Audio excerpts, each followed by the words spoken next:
Hello दोस्तों, आप सभी का हमारे YouTube चैनल में हार्दिक स्वागत है। आज हम एक मोटिवेशनल स्टोरी सुनते हैं।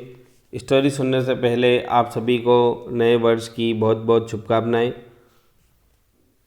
दोस्तों, स्टोरी सुनने से पहले आप हमारे चैनल को सब्सक्राइब करें, लाइक करें एवं बेल आइकन दबाना ना भूलिए ताकि आपको मोटिवेशनल स्टोरी के नोटिफिकेशन प्राप्त हो सके। चलिए हम शुरुआत करते हैं। शुरुआत करने से पहले हम एक लाइन सुनते हैं। यदि आवाज़ ऊंची हो तो कुछ लोग सुन सकते हैं, लेकिन बात ऊंची हो तो बहुत सारे लोग सुन सकते हैं। दोस्तों, मेरा नाम राहुल मुजावदिया है। एक छोटी सी स्टोरी हम सुनते हैं एक लड़के की जो कि 24 वर्ष का था, जिसके माता पिता नहीं थे। वह जो है एक सेठ के यहाँ नौकरी करता था। वह जो है उसकी ज़िंदगी बड़ी परेशानी में चल रही थी। वह जो है रोज़ सेठ के यहाँ जाता था, पैसा कमा करके घर लाता था, फिर खाना बनाता था, खाना खाता था और सो जाता था। उसका डेली रूटीन यही था। एक दिन उसने देखा कि उसने 4 चपाती और सब्जी बनाई, हाथ मुँह धोकर वापस आया, तब 3 ही बची। दूसरे दिन भी उसी के साथ यही हुआ। तीसरे दिन उसने ध्यान रखा कि ये क्या हो रहा है, तो उसने देखा कि एक चूहा जो है एक चपाती लेकर जा रहा था। तो उसने उस चूहे को पकड़ा। तो फिर चूहे ने उस लड़के से कहा कि मेरी किस्मत का क्यों खा रहे हो, मेरी चपाती तो मुझे ले जाने दो। लड़के ने कहा मेरे पास ज़्यादा पैसा नहीं है, मैंने सिर्फ 4 चपाती ही बनाई है। यदि उसमें से अगर एक तुम ले जाओगे तो फिर मैं क्या करूँगा। मेरी ज़िंदगी में मैं वैसे ही बहुत परेशान हूँ। यह सुनकर चूहे ने कहा तुम्हारे सारे सवाल के जवाब तुम्हें एक इंसान दे सकता है। यह सुनकर लड़के ने पूछा कौन है वह। तो चूहे ने बताया गौतम बुद्ध। उनके आश्रम में जाओ और उनसे अपनी ज़िंदगी के बारे में पूछो। वे तुम्हें सही रास्ता बताएंगे कि तुम्हें क्या करना है। यह सुनकर वह लड़का अपने सेठ से 5-6 दिन की छुट्टी लेकर गौतम बुद्ध से मिलने के लिए चल दिया। रास्ता भी बहुत लंबा था। रास्ते में चलते चलते एक रात हो गई। तो उस लड़के को कुछ दिखाई नहीं दे रहा था कि अब रात कहाँ रुके। थोड़ी दूर पर एक हवेली उसे दिखाई दी। वहाँ जाकर उसने शरण मांगी। हवेली की जो मालकिन है उसने पूछा कि कहाँ जा रहे हो। तो उस लड़के ने कहा गौतम बुद्ध के आश्रम जा रहा हूँ उनसे मिलने के लिए। तो मालकिन ने कहा बहुत बढ़िया जगह जा रहे हो, तो गौतम बुद्ध ने से हमारी एक सवाल का जवाब लेकर आना, अगर वो सवाल का जवाब दे दे। तो लड़के ने कहा आपका सवाल क्या है। तो उस मालकिन ने उस लड़के को बताया कि बेटा मेरे 20 साल की एक बेटी है जो 20 साल से एक शब्द नहीं बोली है। वह बोल नहीं सकती है, बस उनसे पूछ लेना कि ये बेटी जो है कब बोलेगी। ये बोलते बोलते उस मालकिन की आंखों में आंसू आ गए। लड़के ने कहा माताजी आप परेशान मत होइए, मैं आपके सवाल का जवाब ज़रूर लेकर आऊँगा। अगले दिन वह लड़का वहाँ से चल दिया। रास्ता बहुत ज़्यादा लंबा था।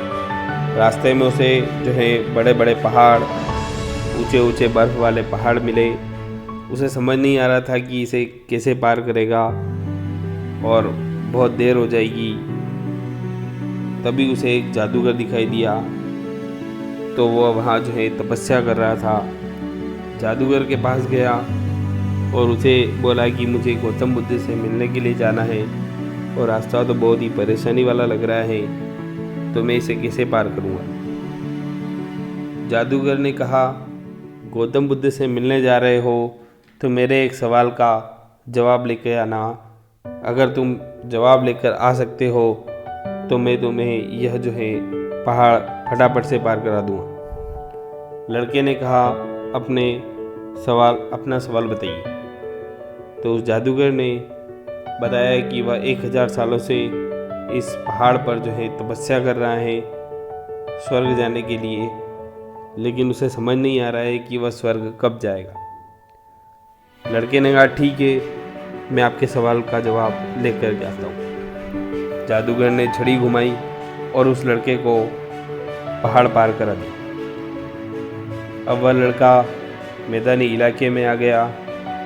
वहाँ पर जो है एक बड़ी सी नदी उसे पार करना थी। उसके सामने फिर एक समस्या खड़ी हो गई कि अब यह नदी कैसे पार करे। तभी उसे वहाँ पर एक कछुआ दिखाई दिया। तो उस कछुए से जो है जाकर मदद मांगी कि आपकी पीठ पर बिठाकर मुझे ये नदी पार करा दीजिए। कछुए ने कहा ठीक है। जब नदी पार कर रहे थे तब कछुए ने पूछा कि आप कहाँ जा रहे हैं। तो लड़के ने बताया गौतम बुद्ध से मिलने जा रहा हूँ। कछुए ने कहा वह क्या बात है, बहुत अच्छी जगह जा रहे हो, मेरा एक काम करना, मेरा एक सवाल का जवाब लेकर आना। तो लड़के ने कहा आपका भी सवाल बताइए। तो कछुए ने अपना सवाल बताया कि मैं बड़े टाइम से 500 साल से जो इस नदी में ड्रैगन बनने की कोशिश कर रहा हूँ, तो बस ये पूछ के आना कि मैं ड्रैगन कब बनूँगा। लड़के ने कहा ठीक है। अब वह लड़का गौतम बुद्ध के आश्रम पहुंचा, जहां गौतम बुद्ध के प्रवचन चल रहे थे। प्रवचन समाप्त हुए। फिर गौतम बुद्ध ने कहा कि हर कोई मुझसे सवाल पूछना चाहता है, लेकिन सिर्फ 3 सवाल के जवाब दिए जाएंगे। यह सुनकर उस लड़के के सामने फिर समस्या खड़ी हो गई कि वह किस सवाल को ड्रॉप करे और किसके सवाल को छोड़कर किसका सवाल पूछा जाए। वह लड़का जो है सोचना उसने शुरू कर दिया। सबसे पहले उसने हवेली की मालकिन की बात जो है उसे याद आई कि उसकी बेटी का इलाज कराना चाह रही थी और बोल नहीं रही थी वह बेटी। तो उसकी मालकिन की आंखों में आंसू भी आ रहे थे, तो उनका सवाल पूछना जरूरी है। दूसरी तस्वीर उसके माइंड में उस जादूगर की आई जो कि 1000 साल से जो है तपस्या कर रहा है बर्फ के पहाड़ पर। तीसरा जो है वह कछुआ जो कि 500 साल से ड्रैगन बनने के लिए प्रयास कर रहा है। और चौथी तस्वीर उसके स्वयं की आई कि वह जो है एक मालिक के यहाँ कार्य कर रहा है, नौकरी कर रहा है, और वह जो है तो उस लड़के ने सोचा कि मैं तो नौकरी कर ही रहा हूँ, खाना भी खा ही रहा हूँ और मेरा तो ठीक ही चल रहा है, और थोड़ी और मेहनत करूँगा तो और भी परिवर्तन आ सकते हैं। लेकिन इन 3 लोगों की ज़िंदगी में बदलाव लाना ज़रूरी है। तो इन तीनों में सबने जो के सवाल पूछना भी ज़रूरी है। लड़के ने गौतम बुद्ध से जो है तीनों के सवाल पूछे। तो गौतम बुद्ध ने एक एक करके जवाब दिए। सबसे पहले हवेली की मालकिन का उसने जवाब दिया कि उसकी जो 20 साल की जो बेटी है, जैसे ही उसका विवाह होगा वह बोलना शुरू कर देगी। दूसरा जवाब उसने जो है गौतम बुद्ध द्वारा जादूगर का दिया गया। उन्होंने कहा कि वह जादूगर जिस दिन छड़ी छोड़ देगा उसी दिन वह स्वर्ग जो है चला जाएगा। अब तीसरा सवाल था उस कछुए का। तो उस कछुए से कहना कि जिस दिन उसने अपना कवच उतार दिया उस दिन वह ड्रैगन बन जाएगा। लड़के को तीनों सवाल के जवाब मिल गए थे। लड़के ने नमस्कार किया और वहाँ से वापस चल दी। रास्ते में कछुआ मिला। उन्होंने कछुए से कहा कि भैया तुम्हारा कवच उतार दो।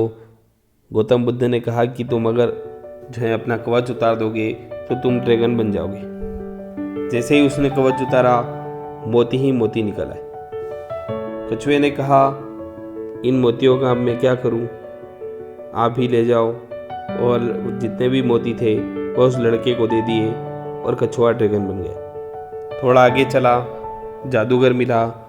जादूगर से कहा कि आप छड़ी छोड़ दीजिए, छड़ी का त्याग कर दीजिए तो आप स्वर्ग जा पाओगे। यह सुनकर जादूगर ने वह छड़ी जो है उस लड़के को दे दी कि ये छड़ी अब मेरे कुछ काम की नहीं है, तुम ही रख लो, और वह स्वर्ग चला गया। अब बारी आई तीसरे सवाल की, जो उस मालकिन हवेली की मालकिन का था। वह वहाँ पहुँचा और उस मालकिन से कहा कि मैं आपके सवाल का जवाब लेकर आ गया हूँ। उसने बोला कि अगर आपकी जो बेटी है उसका अगर विवाह कर दिया जाएगा तो वह उसी दिन बोलना शुरू कर देगी। यह सुनकर उस मालकिन ने जैसे ही सुना और बोला कि फिर देर किस बात की, मेरे सामने ही तो दूल्हा बैठा है, तुमसे अच्छा लड़का मुझे मेरी लड़की के लिए नहीं मिल सकता है। उसने उसकी लड़की को बुलाया, लड़की ने लड़के को देखा और लड़के ने भी लड़की को देखा और उन दोनों का विवाह करवा दिया। जैसे ही उनका विवाह हुआ, वह उस लड़की ने पहली बात बोली कि आप वही हो जो उस दिन रात में हमारे यहाँ जो रुके थे। लड़की ने बोलना शुरू कर दिया। लड़के के पास जो है ज़िंदगी में पैसा ही पैसा हो गया, क्योंकि मोती ही मोती उसके पास आ गए। इसके अलावा उसके पास पावर भी आ गई, क्योंकि उस जादूगर की छड़ी उस लड़के को मिल गई थी और उसकी शादी भी हो गई। तो लड़के की जो ज़िंदगी है वो पूरी तरीके से सेटल हो गई, सिर्फ इसलिए कि उसने अपने सवाल का त्याग कर दिया था। दोस्तों, इस दुनिया में जो जहाज़ होता है, जब वह एक किनारे पर होता है तब वह सुरक्षित होता है, लेकिन उसे दूसरे किनारे पर जाने के लिए एक किनारे का त्याग करना पड़ता है। दोस्तों, उसे लहरों से भी भिड़ना पड़ता है, मुकाबला करना पड़ता है। उस लड़के ने भी जब तक अपना सवाल नहीं छोड़ा था तब तक वह उसे जवाब नहीं मिल रहा था। एक छोटी सी कहानी बड़ी बात जो है सिखाती है। यदि आप कमाल करना चाहते हैं तो आपको त्याग करना पड़ेगा, बुरी आदत आलस को छोड़ना पड़ेगा, सुबह जल्दी उठना पड़ेगा। तभी जो है आप अपनी जो लाइफ में जो बैड हैबिट है उन्हें अगर आप हटाएंगे तभी आप कमाल कर सकते हैं। दोस्तों, अगर आपको ये स्टोरी अच्छी लगी हो तो आप हमारे चैनल को सब्सक्राइब करें, लाइक करें एवं बेल आइकन दबाना ना भूलें। Thank you.